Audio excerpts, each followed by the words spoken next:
instead of having my first experience with someone that I really cared for and I wanted to, make it special as they taught us and everything, it just ended up happening at a time that I didn't exactly plan for. And I just felt very terrible about myself. I felt like I am now in a category of people that is irredeemable. Wow. In that category of fornicators. There were verses in the Quran about how people like me should be lashed. People who did that should be lashed and punished. So it's not that I felt like I got away with it. I felt guilty for getting away with it. I felt like I deserved to be lashed, but here I am in a place where no one's lashing me for it. So at some point I actually tried to hurt myself in the same way that I would have been punished had I been in an Islamic state or had I been caught in an Islamic state doing this.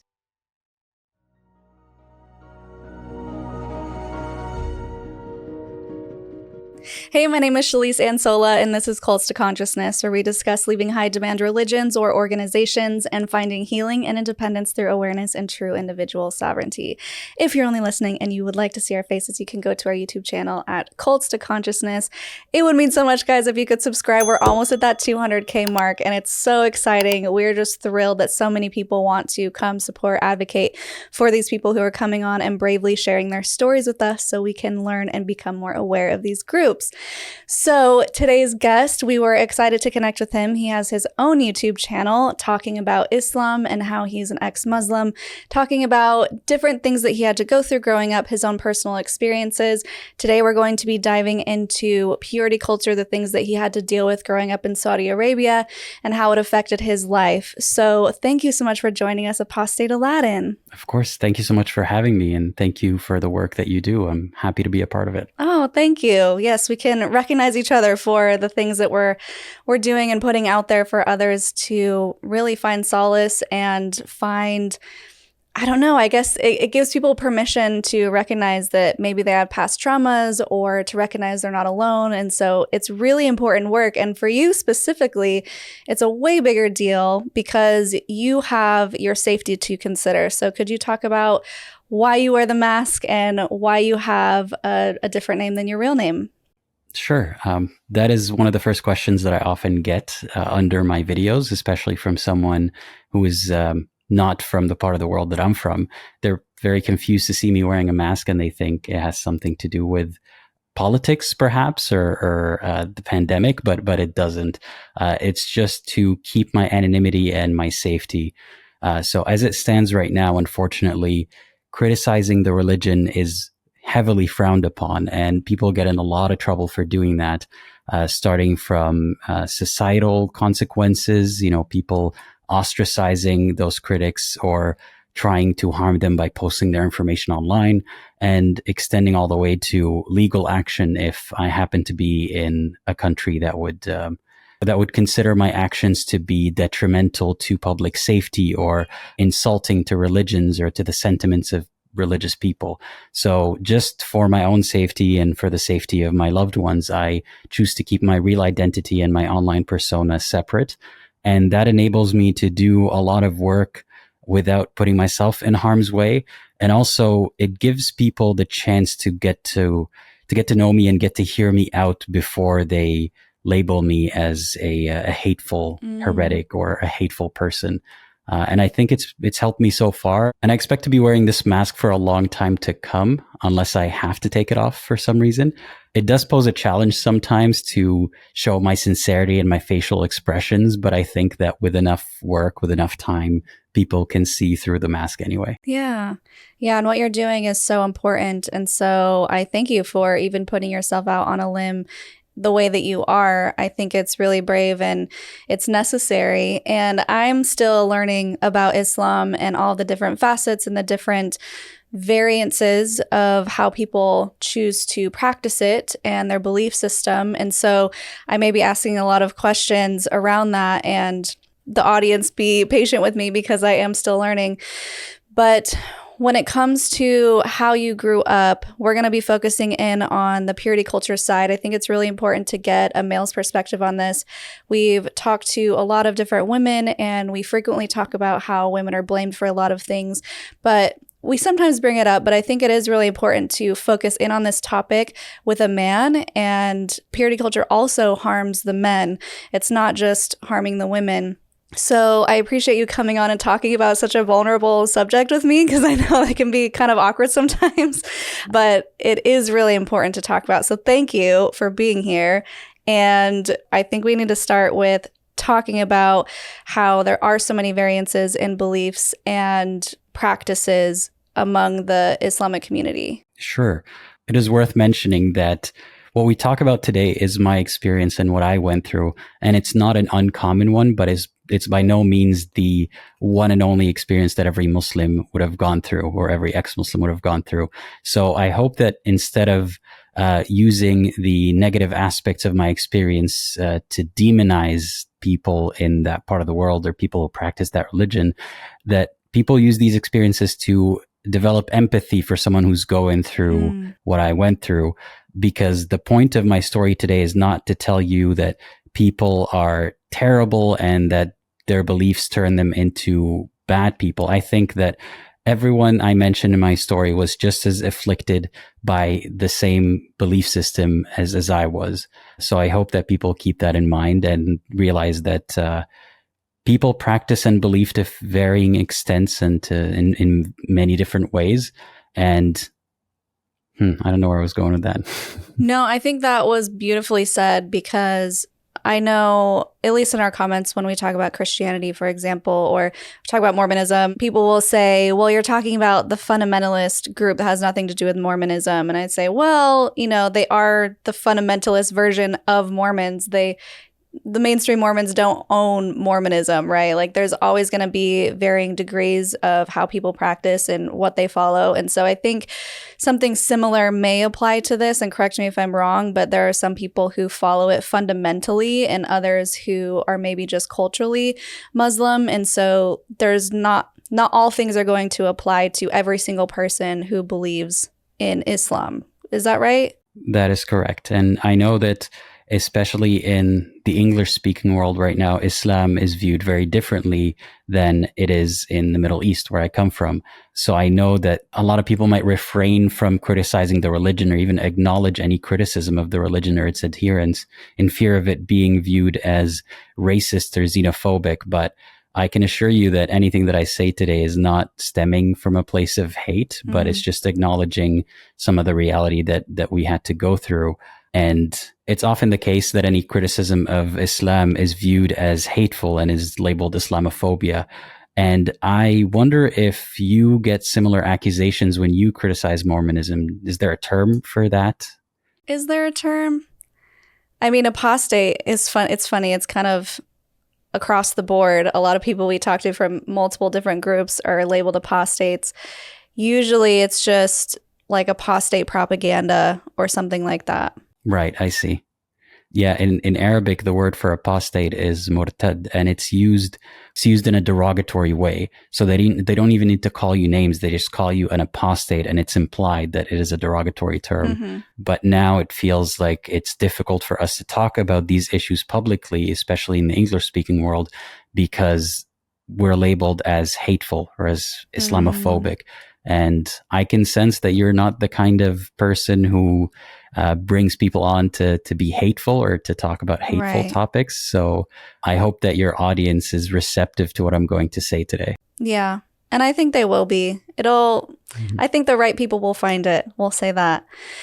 So I think what we need to do is kind of gather a baseline of the things that you were taught growing up, the things that you had to follow, maybe rules, practices, so that we have a basic understanding of who you were and what you had to do before we get into the purity culture. Sure. When I was growing up, it wasn't really set forth as rules that I have to follow necessarily, but just that these are the rules that we all follow. So I never felt like I was being singled out or that I was forced to do something out of the ordinary. The ordinary around me was that people pray 5 times a day. And if you miss a prayer, you have to go back and make up for it. And that Islam was in every aspect of life, from casual conversation to the point that back then in Saudi Arabia, stores would close 5 times every day, if they happen to be open during that time, for prayer. You weren't allowed to go in and shop during prayer. Even at a gas station, you weren't allowed to finish fueling up your car. If it's prayer time, everything shuts down. So I was immersed in this, and I never thought too hard about it in the beginning. So I didn't see it as rules that I was being subjected to. I just saw it as the rules of life. Right, the reality. Yeah, the reality that I lived in. And part of that was the interactions with the opposite sex. I was encouraged to keep a distance, and through observation of what is seen as admirable and what is seen as taboo, I learned very quickly that being around girls, I had to be very careful to not cross certain boundaries, and that even if I don't intend on crossing any boundaries, that the devil is present with us, and the devil may tempt us to cross boundaries. So it's safer to just not be left alone with a girl. What were some of the things that they told you weren't able to do? When you say cross any boundaries, I want to get an idea of what that looks like. Was it talking to them? Was it touching them? So there was absolutely no room for touching or intimacy of any kind. Even profession of attraction or love or feelings, that was extremely frowned upon, if not forbidden, right away. And also, you weren't supposed to be in the same space as a person of the opposite sex alone. Because like I said, it is presumed that even if you don't have intentions to cross any boundaries, that the devil may overpower either one of you or both of you. So it's just safer not to be there to begin with. Mm-hmm. And at what age do they start implementing these rules? That really depends. In my case, the school that I went to started segregating us by gender from the 4th grade. So before that, we had boys and girls in the same class, but past that, we were in different parts of the school completely. Wow. So we weren't allowed to mingle whatsoever, not even in between classes, not even after school. They were just, it's almost like they're a different class of students that we weren't allowed to see or interact with whatsoever. So that happened around the 4th grade. That's so young. How old is 4th grade? I can't do quick math right now, but it was something like that. It's young. So at that young of an age, you were taught that you need to stay away from girls because you may be tempted to do something. So were you aware of any type of sexuality? I mean, I didn't even like boys at that age, right? I'm like, ew, cooties. So were you aware of why you were separated? No, and often we weren't even explicitly told why or what could go wrong. It was just an aura of forbiddenness and taboo around the topic. So I didn't know what sex was at that time, and I didn't know that the intention was to prevent sex, but that was essentially what the intention was.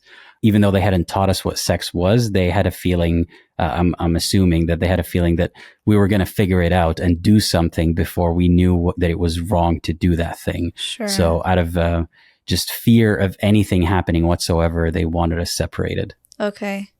So let's talk about those early experiences when you were that young and interacting with girls or wanting to interact with girls. What's going through your mind when you're a young boy? So there was a mix of, ew, girls have cooties, and also, you know what, she's kind of cute. Yeah.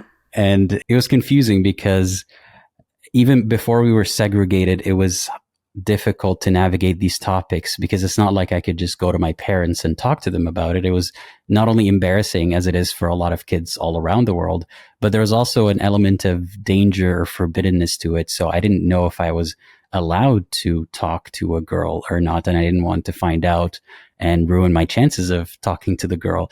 So sometimes we would resort to maybe writing notes, and I would agonize over whether or not I should give the note to a girl. So one time I wrote this note just basically saying that I have a crush on her or something, and that I would like to be her friend. And I hid it somewhere at home before I could work up the courage to give it to her. Mm-hmm. And my mother found that note somehow. And she gave me a talk at the time. It wasn't a very stern or scary talk, but she basically asked me, and that's the one line that sticks with me to this day, is, what do you think her dad would think? So essentially, in a way, scaring me of the consequences of her dad finding out. Right. And mind you, there was nothing raunchy about that note. It was just, I want to be your friend. You know, I'm a guy. This is my name. But it was implied that this is so bad, and a father would be really angry to see that a guy approached his daughter that way and there could be consequences for me? Or in a similar vein, how would I like it if someone approached my daughter or my sister that way? And the implied answer was that, no, I wouldn't like it. And this is very bad. And I'm glad that I was caught before I got to actually send that note. What did that do to your psychology around recognizing that you couldn't even be friends with the opposite sex? I mean, it scared me because I knew that I was attracted to girls or even just curious about them. Again, not in a sexual way at the time, but I didn't know where I could go to satisfy that curiosity or who I could ask about it or whether or not I was allowed to talk to girls at all. Because I understood that the rule wasn't you could never talk to a girl under any circumstances, but just that you got to be very careful and you shouldn't cross any boundaries, even though those boundaries aren't exactly well defined. Right. So it gave me a lot of anxiety around the opposite sex. Yeah. So how old were you when this happened? It was around that time. How old is like third grade? Oh, third grade. So you're really young. Yeah. Really, really young. And that was before segregation. That's the only way I could actually know of that girl's existence. We were in the same class. Yeah. And that it makes me sad a little bit because I think it's exciting growing up and going to school and making friends and giggling about the boys in class or whatever it is, because it's so innocent and pure, and already you're being told that that's not okay and you need to stay in your lane. So I imagine that would be really difficult to navigate as you continue to grow up and having this idea that you need to be separate or that it's too... like you said, the boundaries are not well defined and you don't know if you're going to accidentally cross one. And I guess my question is, what would happen if you did cross a boundary? I mean, I only have one experience where I was caught crossing a boundary, I suppose. The boundary being talking to a girl, perhaps the fact that it was a text message and it was later than my bedtime, maybe that contributed to the reaction that I received. But when I was around 16, I was caught messaging a friend on my phone. And again, I hadn't said anything inappropriate, but it was just the family member who caught me and realized that I should have been sleeping, but instead I was texting a girl, automatically assumed that there was something nefarious about it, even though they took my phone and they read the messages and they got really angry. And I was severely beaten that night. Just for talking to a girl. And in a sense, I wasn't surprised. I didn't feel like I didn't deserve it. I somehow told myself that I deserved it, that my mistake was getting caught or my mistake was doing it to begin with. And I wasn't confused at the time about why I was getting beaten up for innocently talking to someone from the opposite sex. Yeah. Oh, that's awful. Maybe let's get some basic rules. Like, for example, in Mormonism, you can't lay down and kiss. You can't kiss more than 3 seconds. You can't be in the bedroom alone together. You shouldn't be at their house past midnight. In fact, you shouldn't even be alone together while you're dating. I mean, people still do this, but I remember getting this. It was like an actual sheet that we got from our bishop, me and my boyfriend, and I was like 19 years old. Out of the house. Like, we're not even young kids anymore. It seemed like something you would give to a middle school student or something. But it was this list of all these rules that we shouldn't do if we wanted to stay pure and chaste and all those gross words that I hate.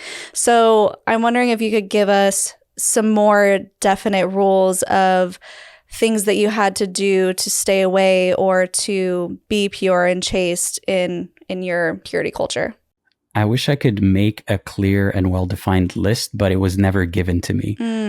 It was all just implied, or I was supposed to figure it out by myself. But the gist of it was that you don't spend time alone with a girl. It's not even about the time of the day or the location, especially not privately in a private location, but you're not supposed to be alone with a girl. There should be other people there to witness and make sure that there's nothing, no funny business going on. And ideally, even, you shouldn't be talking to girls to begin with past puberty. And that's not a rule that my family tried to enforce on me, But for example, I had a Quran sheikh, a sheikh who'd come over to my place and teach me Quran once a week, and he would refuse to even look in my mother's direction, let alone shake hands with her or, accept money for the session, because there's this sentiment in Islam that you're not supposed to look at any woman with lust or just look at any woman at all. You only get to look once the first time, but then you're not supposed to look again. And my family didn't idealize that, but I knew that in Islam, that is the ideal. It's just that most people didn't want to be viewed as social outcasts or weirdos for actually adhering to that rule. So I felt like most of us were given into the peer pressure of acting more normal, but ideally we should be striving for that standard. We shouldn't be shaking hands with women or looking at them or anything of that sort. But like I said, it wasn't a well-defined list for me specifically. It's just that being alone with girls was not a good idea, and touching them was definitely not allowed, or even a kiss or holding hands. None of that was allowed. Okay.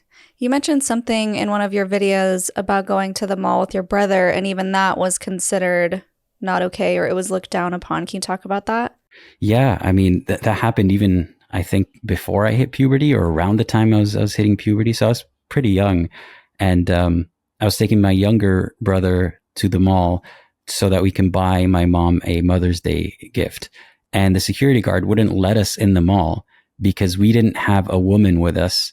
We didn't have a family member. We were basically single guys. There's this classification in Saudi Arabia. Every restaurant would have a section for families and a section for single men. And we fell into that classification, even though we were kids. And they view single men as a potential danger, in a sense, not in a way that is meant to make them behave better, but in a way that is meant to almost excuse what they do. So the only prevention for single men harassing women is keep them away from spaces where women exist. And that day, the security guard decided that my child self and my little brother were two single men, and we should not be allowed in the mall in the presence of other women without the supervision of a woman family member. So it wasn't just about the way that I was treated in my family. It's just the way that society viewed men. Yeah. And before I ask one other question, I'm just like, I have so many questions for you. So was there a section for single women, or were single women not allowed to go out by themselves? Single women would fall into the family category. So they can go into the section where families are. And it depended on the specific family whether or not single women were allowed to go out by themselves. But in Saudi Arabia at the time, women couldn't drive. So that posed another issue where they would need a driver to take them everywhere. So they could go out by themselves, but they have a lot less mobility than a woman would in the US, for example. You can go drive yourself or go take public transportation. But back then, public transportation was not meant for the middle and upper classes. It was just for the lower working classes, basically. And that severely limited women's mobility. But if they could afford to have a driver that would take them everywhere, then yeah, they were allowed to go places, but just not the places where the single men were. Yeah, that's so interesting. So what is this doing to the mentality of young boys, not even just yourself, but the fabric of those around you, where you are being told that you are so dangerous that you just have to be kept separate because who knows what you could do? What's going through your mind at that age? Do you internalize that as, oh, I must be sinful at heart and who knows what I could do even though I may not want to? Or what's going through your mind? So even though it wasn't explicitly allowing men to behave in animalistic ways, it was almost excusing it as an inevitable outcome. So whenever something would happen, a woman would get harassed, there would be blame for the men, but there was also blame for the woman, as in, what did you expect being in that place or wearing that thing? Or where was your male family member at the time? This is why we got to be careful. And it was seen as evidence that their methodology is sound. They thought that every time someone would, a man would harass a woman, then that's proof that we need to keep them separated, rather than viewing that this is exacerbating the situation and it's causing men to maybe harass women more. And in terms of how it affected me, if I were to have any impulse or any feeling of lust or any attraction to women, sometimes I would feel bad about that because it would be as if I'm scared to become that man that will harass women, that Yeah. inevitable outcome.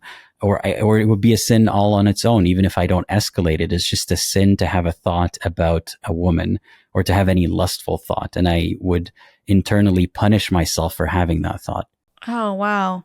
And that's hard. I mean, we had something similar in Mormonism where you have to police your thoughts. And if you lust after someone in your mind, it's basically the same thing as having an affair if you're married, for example. And that's terrifying because you can't control your thoughts. People are going to have thoughts. That's natural. It's a normal human function. And honestly, a lot of it's just reactionary too. It's not even a conscious thought. It's just something that pops up and then you're feeling guilty about it. So what are the things that you're doing as you're getting older and you are having these normal adolescent feelings, thoughts, behaviors, whatever it may be towards women? What are you doing to try and combat those thoughts? And what are you doing to self-police? So puberty was a mess because that is the time where I start to have a lot of these thoughts without knowing why I'm having them or intending on having them, and they're new to me. And there's no one I could really talk to about this because, as you may recall, family members are not exactly a safe space for that topic. Even if they don't condemn me or punish me for having them, I didn't expect that they would say anything kind about it. I didn't expect that they would have an answer except that I need to pray harder and not do the bad thing, which is have these thoughts. So it was just up to me to figure out what any of this means and what to do about it. And instinctively, by the time that I hit puberty, without even any external influence, I figured out how to take care of my own sexual needs instinctively. Yeah. And by the time that someone told me what it was and what it's called, we had no sex ed at the time and never at all even had sex ed even in high school. So by the time that someone spoke to me about it, it was more as a condemnation of masturbation and telling me that it's a sin and telling me all sorts of myths about how it would destroy my health and all sorts of metrics of how I'll be punished for it and how many days it invalidates my prayer and things of that nature. Yeah, so it wasn't at all someone telling me that, hey, that happens sometimes, and especially at this age, and especially when you don't have a sexual outlet, that, you know, sometimes you got to do what you got to do. No one told me that. It was a terrible thing and a shameful thing, and there were so many names for and derogatory terms for people who do it, to the point that even though almost every guy probably had done it, they all made fun of each other using those labels just to deflect the blame from themselves. Yeah, it's almost like a projecting their shame onto other people. That wasn't uncommon, unfortunately. Wow. So did you have any friends that you could confide in or talk to? No, because not only was it a taboo topic, but talking about sex with other guys felt a bit too vulnerable and possibly gay. And at the time, that was the worst thing, you know. I didn't want to ever seem gay. I didn't want to be perceived or accused of being gay. I didn't even know if talking about sex with another guy would possibly make me more gay. So I didn't want any part of that. And I couldn't talk about it with female friends because that was a big taboo. What if that causes us to cross any boundaries? Or what if that on its own is a sin? If I'm not even supposed to be with them in a room, then I should never talk with them about sex. Right. How isolating, especially when you can't even have those thoughts. You can't even just be with yourself with these questions. So what would have happened if someone did think that you were gay? Well, that depends on who the person is and where I am. It could be as benign as my friends making fun of me and teasing me, just insinuating that I'm gay, but they don't actually believe that I am. But if someone truly thought I was, they could spread a rumor. I could be bullied back in school. And if there was any rumors of me actually doing anything as a gay person, then I suspect that it would have been reported to, you know, someone at the school or even the authorities if it got really serious. So I wasn't that worried about it. It's just that a lot of what I did and thought was shaped by what other people did and thought. And just the mere idea that talking to other guys about sex could be perceived as gay kept me away from it, even if the consequences weren't that severe for just having that conversation. It was embarrassing. Yeah, that makes sense. I was trying to get an idea of the severity of that role where you grew up, because I know, speaking with Yasmin, she talked about how you could be put to death if someone thought you were gay. And so it's like that's a real consequence and a real fear. And so I wondered what that was like where you grew up. Well, at the time, I wasn't as in tune with the gay people around me, because most of them were closeted or, heavily denied anything that had to do with their sexuality. And it was only after I left Saudi Arabia and spoke to some of my old friends that I realized that, yeah, they obviously were gay. They just couldn't say anything about it. And I've heard stories from them about how a friend of mine, for example, who lived in a different city in Saudi Arabia, was abducted by a bunch of other teens, and they tried to scare him into admitting it, and they tried to get an admission out of him so that they can take him to the police. But he just got a scare out of it, thankfully, and he was safe. But Wow. Things like that are a real danger. And luckily, I don't know anyone who had faced the consequences of it, but that's because everyone knew better than to be open about their sexuality. Mm-hmm. Yeah, that's terrifying. So you're having all of these feelings, of course. It's all normative behavior as a teenager. We've all been there. In fact, I had something similar where I figured out masturbation and didn't know it was masturbation because they didn't even talk to females about masturbation. They just said that it was like a guy thing. I mean, I think they may have said, don't do it. But I'm like, what does that mean? Because they never said what that was as a woman. You just always knew the guy version. And so I kind of understand that feeling of once you realize that what you've been doing is considered sinful, you're like, oh, wait. I've been messing up this whole time, and you feel guilty about it. So what happened when you recognized or when you were told this? Well, first I panicked because I realized that I've already done that sin so many times. And then I wondered, what permanent sort of damage have I done to myself because of all the stuff that they told me about it, not just that had to do with religion, but about my health deteriorating because of it. And then going forward, when I had an impulse to do it again, I had to battle very heavily with this idea that if I do it this one time, I might go to hell. Or is it really worth it if the result of what I'm doing right now is eternal damnation? Mm-hmm. And because I was a child, and because my brain was still developing, and because a lot of hormones were involved, I would still sometimes masturbate, and then I would feel extremely guilty about it because it made no logical sense. Why would I damn myself to hell? Why would I do that? And sometimes I would rationalize it by thinking that if this clears my head and stops me from committing a bigger sin, and there's even a religious ruling on this, that you could masturbate if it's going to stop you from committing premarital or extramarital sex. So I tried to rationalize it that way, that at least I am not doing something worse, or at least I'm not spending time talking to actual girls and possibly having actual sex with them, which is way, way worse in the eyes of God. So I end up sort of Pavloving myself, where I have impulses or attractions, and then I masturbate to make them go away and not interfere with my life. But I've reinforced the habit of doing that instead of just processing the emotions and maybe having a regular relationship with a woman or a girl, and then just moving on from that feeling. Mm-hmm. Yeah, and I know there's a lot of discussion on whether masturbation is okay in the eyes of God, and I am definitely on the side of do what makes you feel good. And I, especially as a woman, I think that I've recognized that my sexuality does not belong to a man. So if I want to make myself feel good, I think that's perfectly fine. Like, I don't need my husband's approval to do something. Like, I don't need to be with him in order to have a sexual experience because my sexuality doesn't belong to him, if that makes sense. And there's a sex therapist who I talk about frequently because she was a Mormon sex therapist who was telling her clients who were struggling with this exact same thing, because you can't masturbate in Mormonism. she could lose her license for telling people that masturbating is not a normative behavior. And so she chose between this rock and a hard place to tell her Mormon clients that it's okay that they're doing that and that they shouldn't feel ashamed about it. Well, she was excommunicated by the church because they're like, you can't be giving out that advice. Masturbation's not okay.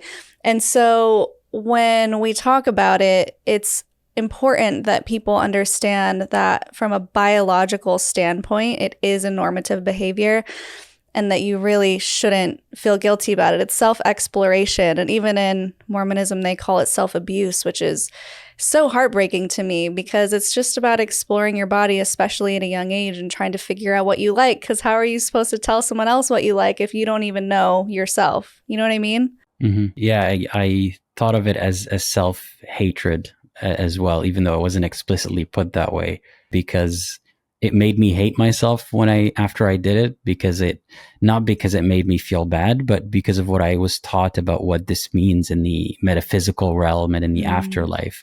And also I thought that why would I be doing this unless I hate myself? Because it makes no sense for someone to do something that is going to take them to hell. But I was just trying my best to avoid biological impulses, and also trying my best not to even have any thoughts about any women whatsoever, any attraction to the opposite sex. So I was almost cornering myself into doing it because of how much I was told I shouldn't do it, and how scary it was that sex is such a sin, to the point that I started really hating myself when it got in the way of my afterlife. So, for example, at some point, my parents spent a lot of money and put in a lot of effort to take us to do the pilgrimage in Mecca. Oh, what is that? We had been to Mecca a lot. It's an event that happens once a year, and every Muslim on earth is required to go to Mecca and do pilgrimage. So you're supposed to go and do a bunch of rituals, go to a bunch of places. A lot of it is actually borrowed or derived from previous religions in that region, but it is supposed to be something that Allah wants us to do, that God wants us to do. And every Muslim is supposed to do this at least once in their life, unless they absolutely can't afford to.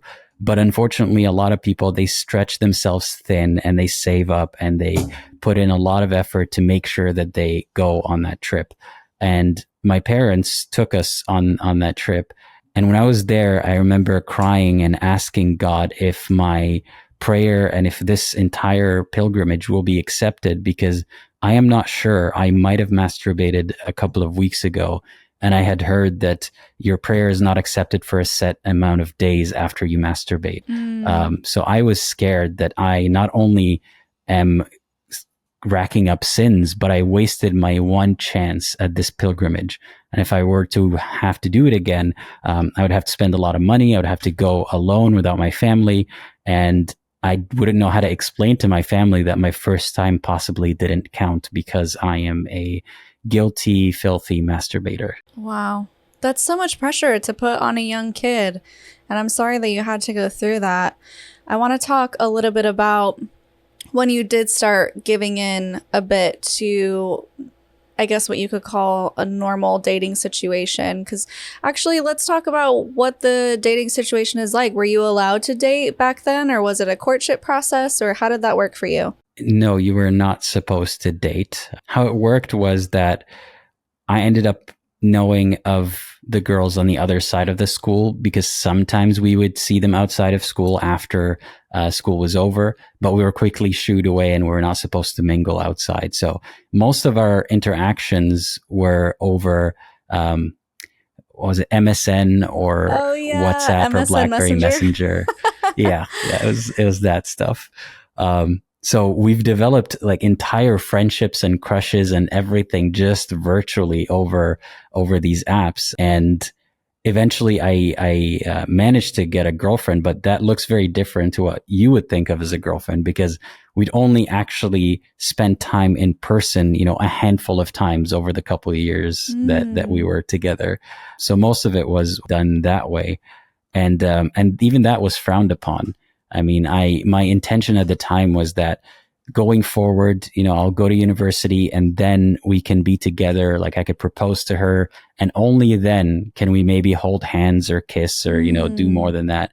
But before then, any sort of interaction that went beyond texting, like texting itself was a sin, but I definitely didn't want to do any more major sins than that. Yeah. Oh, so interesting. So you actually dated for a few years. Yeah, you could call it that, but I don't think it qualifies exactly as dating as what you would think of as dating. But yeah. An emotional relationship, at least. Yeah. And it was not supposed to be sexual in any way. So I spent a lot of effort and energy just exercising, trying to, as I was taught that if you want to sort of get those thoughts out of your head, if you want to stop having any sexual thoughts or impulses, just put all your energy into exercise so that you're too tired to masturbate or to think about sex, which doesn't work that way. No, it doesn't work that way at all. It heightens your sex drive when you work out, right? Yeah, that's what I figured. And it made me more attractive, which then made it more difficult for me to not talk to women. So it didn't help. Oh, man. So I'm curious from your perspective, from a guy's perspective, women are taught that you have to cover up, you have to be modest because if someone looks at you in lust, it's your fault because you look too sexy or whatever it is. And maybe you could also talk about what women were supposed to wear where you were growing up.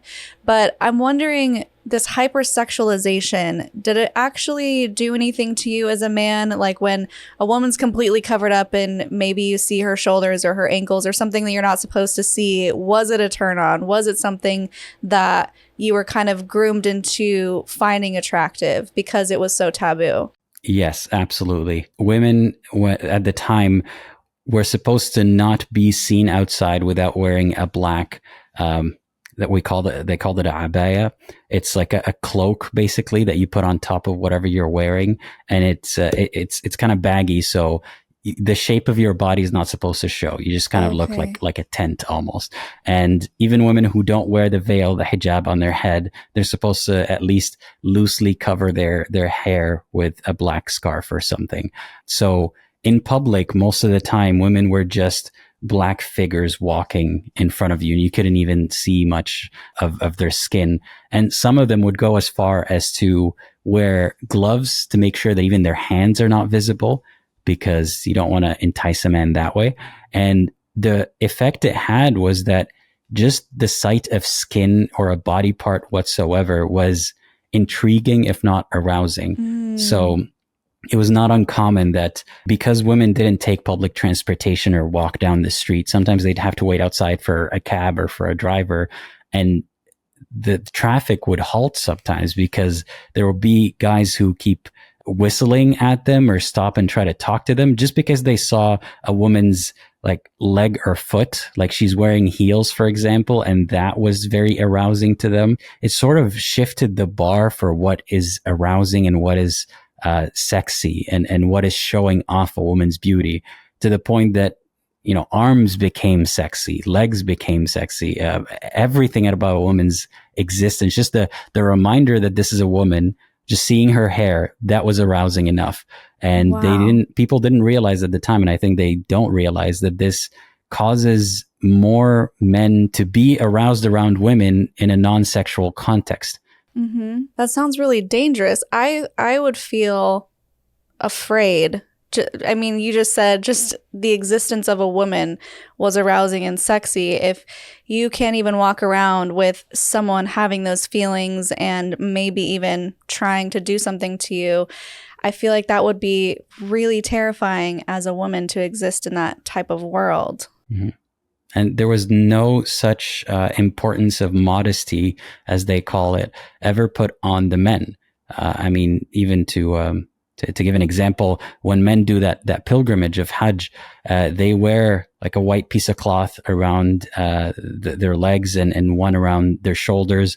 And men can look extremely attractive wearing that. Mm-hmm. Like a guy can be basically half naked and he's going to worship God, and that's totally fine. But a woman is supposed to hide in her day-to-day life. And even if a woman doesn't wear the hijab or doesn't want to dress that way, when she prays 5 times a day, she's supposed to dress that way in front of God. And that sort of conditions her to think that not dressing that way, or dressing that way, is modest, and not dressing that way is immodest or sinful, even in the eyes of God. Not that God is a man who could be aroused by her while she's praying, but she was supposed to dress as if there was a man in the room. And that, I think, is very telling. Yeah. Yeah, definitely. So at what age did you start pushing the boundaries? I think it was when I went to university. That's when I really started pushing the boundaries, because I was far away from Saudi Arabia at that point, and I wasn't surrounded by people who always talked about sex or always thought about sex in that way. So organically, I just found myself in situations where I could interact with women in a consensual way, of course, in a way that I was not able to before. And it was very difficult for me playing that game inside my head of like, how big of a sin is this really? Right. And am I a bad person for doing this, or am I a bad person for being here? And for the first maybe couple of years, I've turned down so many advances. I even played dumb, pretended like I wasn't aware of someone who was interested in me, just because I didn't want to acknowledge that I can't do anything about this, or I'm not supposed to do anything about this. But at the same time, I wanted to form healthy relationships with women in my life. It was a difficult struggle. Yeah, I think that's a really good point to make, which is when you are able to do something that you weren't able to do before because of religious boundaries, you don't really know what baseline is. You don't really know what's considered normal or healthy. And so I think sometimes people can go to the extreme, or I've heard people say, leaving any type of high control group, I was planning to be a virgin until I was married. That didn't happen, so I just had sex with everybody, because I was like, well, if I'm a sinner, I may as well just go to town with it. And so you end up making decisions that may not be the best for you, or may not be the healthiest choice, I guess. I mean, to each his own, right? But I think that's a really important point to make, is even just having conversations with girls probably felt like you were having sex, or I mean, it didn't, but probably felt as extreme as crossing that boundary. So how were you able to navigate this? How long did it take for you to be comfortable just having normal interactions with women? Oh, it was a very clumsy process. It took years. And I don't know when exactly I could say that I finished that process. So it was a gradual process. In the beginning, I interacted with women, and I tried my best to stay out of any situation where it could possibly lead to sex. Even when I was in those situations, I would walk away from them. And then eventually I was in a situation where I didn't say no, but I didn't enthusiastically say yes either. So it wasn't that I was there against my will or anything. It's just that I didn't know how to deal with those situations. No one's talked to me about them. The only thing I knew about the situations is don't be in it. Yeah. That's it. So when I was in it and it was happening, it wasn't the best experience for either of us. And I don't hold the other person responsible. They didn't do anything wrong. I was just very confused about what was happening and what I wanted to happen. And then I immediately felt bad. I mean, instead of having my first experience with someone that I really cared for and I wanted to, make it special as they taught us and everything, it just ended up happening at a time that I didn't exactly plan for. And I just felt very terrible about myself.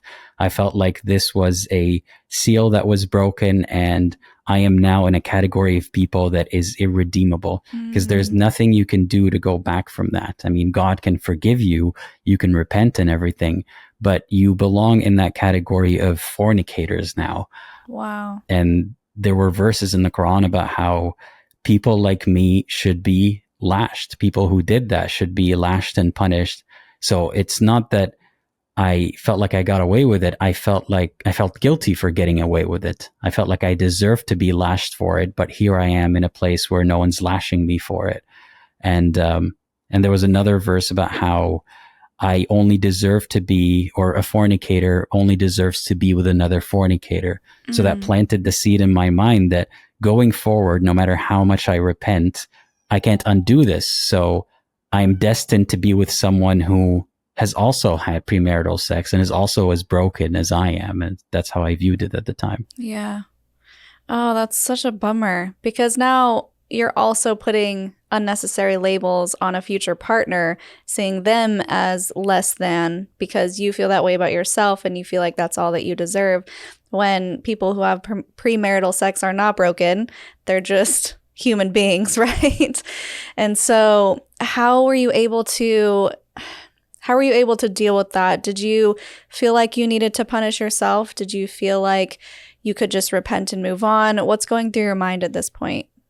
I tried to repent and move on, and keep in mind that the sin here wasn't just having sex with someone else, it was having sex with yourself.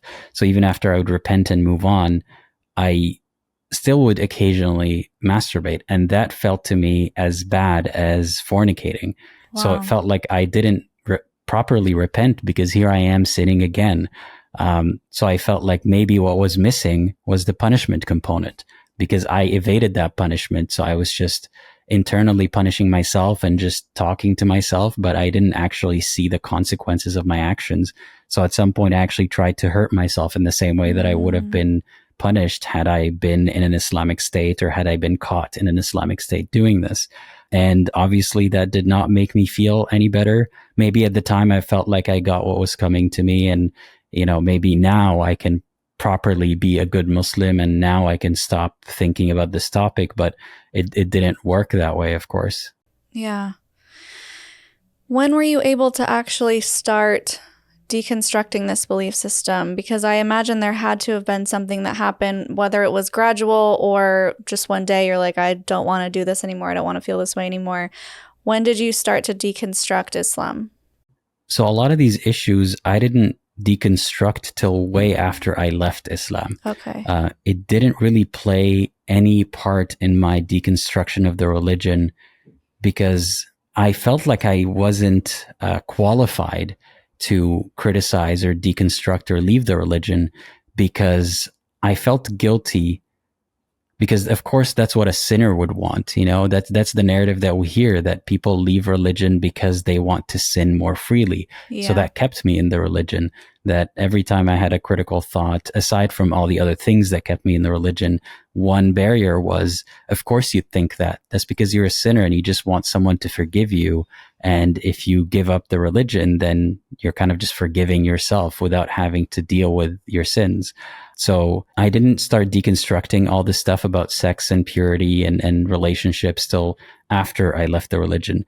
But funny enough, I didn't stop having relationships when I was a Muslim, because I witnessed that a lot of Muslims were sort of hypocritical, where they would have extramarital relationships, but with the hopes that they would turn it someday into a proper Islamic relationship. And I think that's what I was trying to do as well, because I attempted to form relationships exclusively with someone from the same faith who has the same priorities. Mm-hmm. But even in those circles, I found that there were people who wanted to do things that were not allowed. And then I felt like I don't know who to trust anymore. Yeah.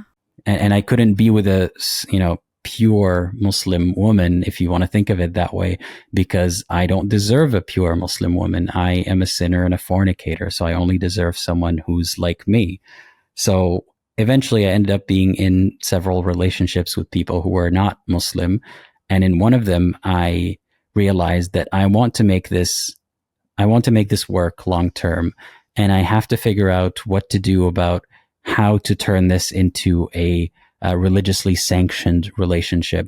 I already had a lot of doubts about religion, but it was when I was trying to think of how I would explain this to my partner, or what is my pitch for asking them to join my religion? Sure. Is it just that, just to make my parents happy? Is it just because it's just a piece of paper that you got to sign? Or am I actually pitching the belief? And that's when I realized that I don't have that much. Sorry, my cats are just throwing everything around. That's okay. That's when I realized there's not that much to build belief on for an outsider. I mean, there are people who convert to the religion, but when you sit down and try to put a sales pitch for the religion, there wasn't that much to build on. And it was all the same stuff that's in every other religion. And that's when I felt empowered to look deeper into it and to fortify my belief so that maybe I can bring someone else into it. And that's when I realized that there's not much to fortify my belief with here. That's so interesting. I did something similar. It's so funny how there's all these parallels and we grew up on the opposite sides of the world in completely different religions.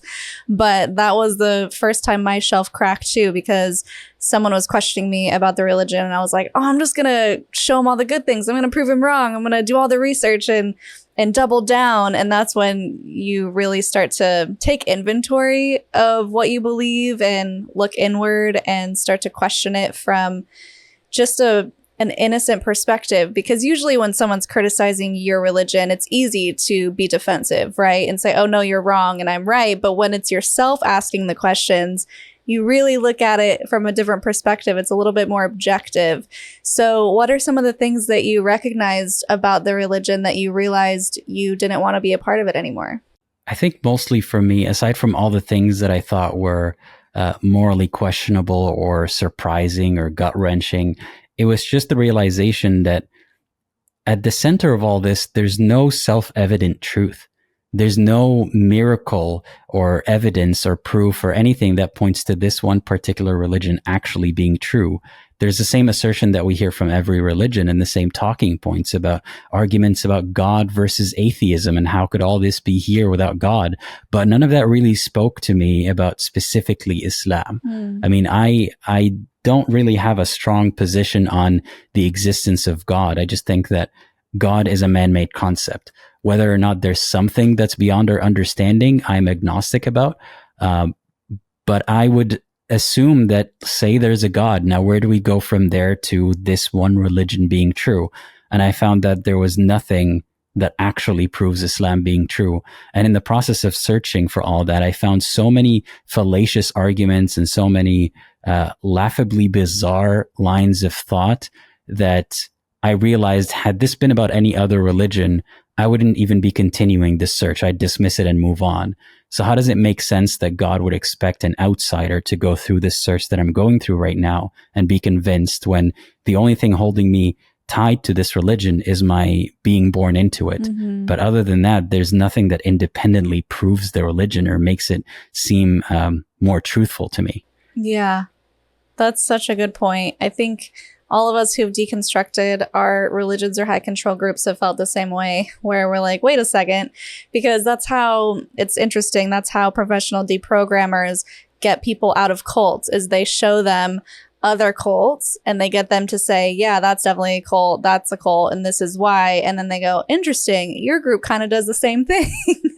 And that's what gets them to wake up and be like, wait a second, that's true, but well, and then they can't really walk it back because you're able to recognize the patterns, the coercive control, the manipulation in your own group and realize that's not something you want to be a part of. Funny enough, at the time, I was watching a documentary on Netflix about cults, and I had not thought of Islam as a cult up until that point.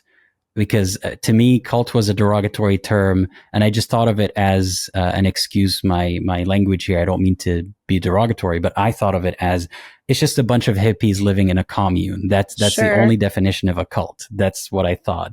But then when I was watching the documentary, I realized that, especially when it came to the leader and women and the control that he had over them and the rules, the arbitrary nature of the rules, a lot of it really resonated with me. It sounded kind of like Islam. And I thought, hey, replace this guy with Muhammad and we have a cult. And that was a light bulb moment in my head. And I wasn't extremely surprised at the moment. Like I said, I had doubts for many, many years, and I've been thinking about this for years, but it wasn't as crystal clear to me till I saw other cults. And I realized the main difference between my religion and this cult is that my religion made it big. And there's a lot of people who make it seem like it is trustworthy and that there's some scholarship behind it. There are books, it doesn't seem like something that someone came up with during a weekend, but it's essentially the same kind of structure. So that did help me get out of religion too. Yeah, that's so interesting. And it's something like like when it comes to Mormonism and you see the bright, shiny faces and the happy people and the guys in suits knocking on your door to recruit you and all of that, it doesn't scream cult, right? It's like, but look, they're so happy. And you can argue that in some ways it's not. Some people don't follow it to the extreme of which they are under a lot of manipulation and control. But when you really distill it down to the founder and you look at Joseph Smith and how he was marrying child brides and he had multiple women and his wife didn't even know about it until years later, and the revelations from God that would just technically serve him and put him in more power to gain more money and influence, and the cons that he was running. And you're like, oh yeah, it's pretty culty when you get down to the founding of it. And so it's interesting that you say that. And I'm, again, still learning about everything with Islam, so I can't completely compare and contrast. But from what you've said, I think when you get down to the origin story, you can find a lot of those parallels. And so when you draw all the way back for Mormonism hundreds of years later, for Islam hundreds and hundreds of years later, you can recognize that some people don't follow the fundamentals in a way that would make it feel like they were in a cult. And then some people do take it to the extreme, the fundamentalists. And in those ways, you could maybe say, yeah, they are practicing in ways that make it feel and look and sound like a cult. So there's always going to be those variances. But I think when you distill it down, you can really draw those parallels. Yeah. And it always made me wonder, because you and I, and maybe even a lot of religious people, can agree that cults are bad or cults are dangerous, including religious people. They think that, but not about their own religion, of course. Yeah. And my question to God would be, why would you reveal your religion or teach us about yourself through a mechanism that is rife for exploitation? Like, why would you use the same way that anyone can build a cult and anyone can successfully con people? Why can't you speak to us in a different way that is not a cult-like structure? Even if your specific cult is the right one, why does it have to look suspicious? Yeah. I think the argument that most people would say is, well, men are flawed and God's plan was perfect, but men are the one who kind of twisted it and distorted it, which, I don't know, it's kind of a faulty argument in my perspective, because if God is all-knowing and all-powerful, he would have known that anyway, we could go down and down this rabbit hole for a very long time. I want to get back to you and your story, though. I want to know what your girlfriend was thinking. Were you kind of testing the waters and trying to warm her up to the idea of converting? Or was this all just going on in your head? And if it wasn't going on in your head, what was her response to you wanting to convert her? So I didn't talk to her about it till I was essentially already leaving the religion. When I met her at the time, and even way before that, when someone would ask me if I'm a Muslim, my answer was, it's complicated, because I couldn't say yes, I am, because I was living in a lot of denial of the realizations that I had about the religion. But also I couldn't say no, because I was still pretending to be a Muslim, at least with my family members. And even with myself, I was aspiring to someday be a better Muslim than I am right now. Mm-hmm. So I hadn't completely divorced my identity from being a Muslim. So I didn't, when I met her, she knew that I wasn't a Muslim in a practicing sense. And I made it clear that I would not put any restrictions on her that have anything to do with my religion or the religion that I'm supposed to follow. So I didn't bring up the topic till I was done thoroughly examining it, or I would share with her the stuff that I found. So she was under no impression that I wanted her to convert to the religion. I don't think she would have wanted to. I don't think she would have taken kindly to that, but that's not why. It's just that I didn't yet know what to say, because the only reason I would have wanted her to convert is just to make it seem more legit in the eyes of the people from my community. But there was no real reason. I didn't actually believe in this stuff to that degree. And I didn't know what to tell her. I want you to pretend with me. That felt very insincere. Right. Yeah. And that's authentic of you. And it's good that you didn't force that onto her. Mm-hmm. Were you in a different country at this time? None of that happened when I was in Saudi Arabia. Okay. So yeah, I left when I was 18. Far removed. Yeah. Yeah. Okay, that makes sense. And it's kind of a trope, to be honest, that I've heard of a lot, and I witnessed a lot of someone from my background or my religious or ethnic background who would date people who are non-Muslim and then would dump them and then turn to find a more pure and, more family approved version of their partner and then marry them. And I vowed even way before I left the religion that I would never be that person. Mm-hmm. If I want to be with someone, even if they're not religious, then I'm sticking with them, even if it means that I continue to be religious and they're not. If that's the person I love, if that's the person I want to be with, I want to be with them. I didn't want to just figure myself out eventually and then dump them and find out that I just, I wanted to be with someone religious all along.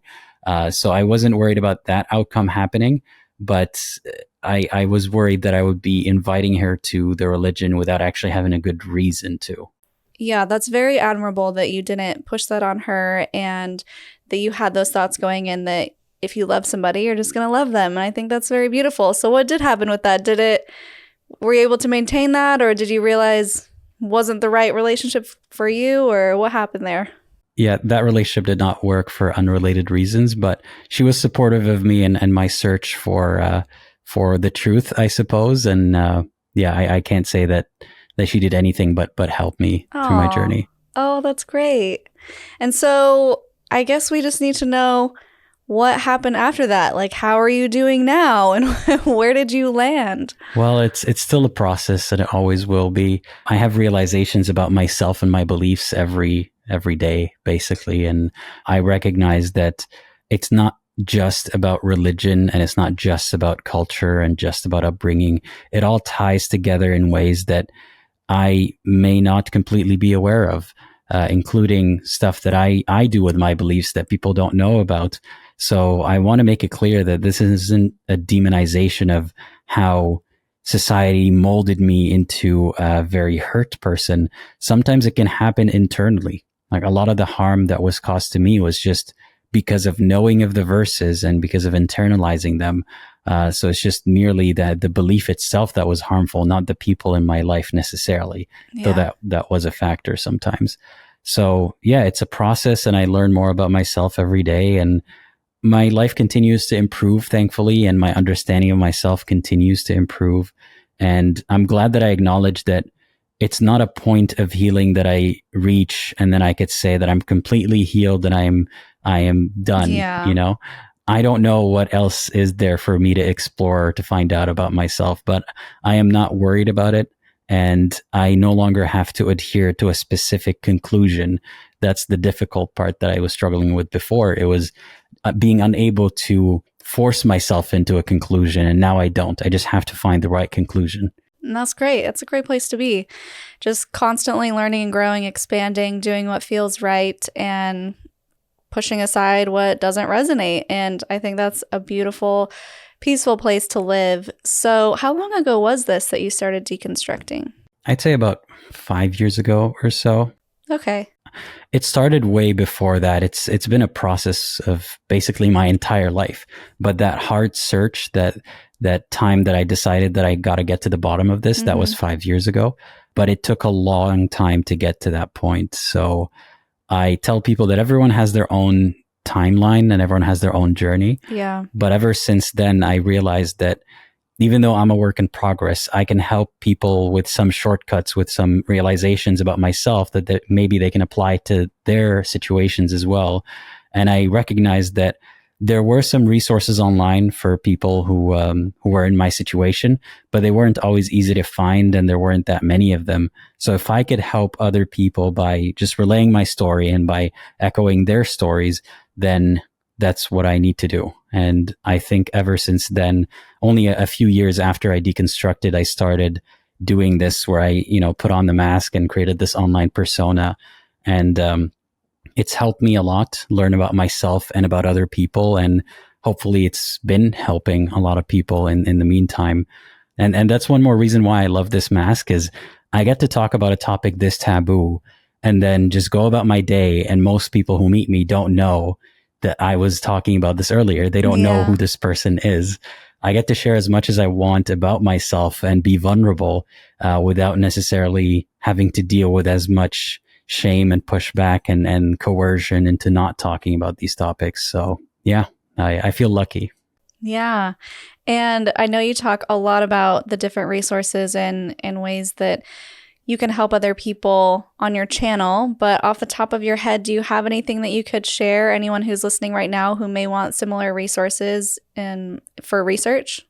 Off the top of my head, I can think of one YouTube channel that helped me a lot, and it's called Theremin Trees. I don't know if you're familiar with that channel, but it's extremely valuable. It's a guy with a lot of experience in the mental health field, and he talks about a lot of issues that people who are deconstructing from religion and people who are leaving abusive situations can benefit from these lessons. So I highly recommend that channel. You'll realize that a lot of the deconstruction that you do isn't necessarily just concerned with your religion in particular or specific beliefs about your religion. You can learn about what you need to do next from so many different people from different walks of life, including those from other religions that are deconstructing as well. Yeah, I'll have to check that out. That sounds really relevant to our channel as well. Mm-hmm. Great. Well, this has been so great. Thank you for being so vulnerable and answering all those questions that can be a little uncomfy and talking to me about them. So let's do the Linda Listen moment, the sassy statement as the viral video with the toddler goes, or something inspirational for our viewers. Can you give me a few seconds to think of that? Yeah. I tried to think of something, but I couldn't get something sassy. It doesn't have to be sassy. Yeah. I would like to remind people that their views about themselves, about identity and sex and gender and relationships might be informed by their upbringing and their religion. And much like their religious beliefs, these views are not set in stone and they're not permanent, and you don't have to live and die with them.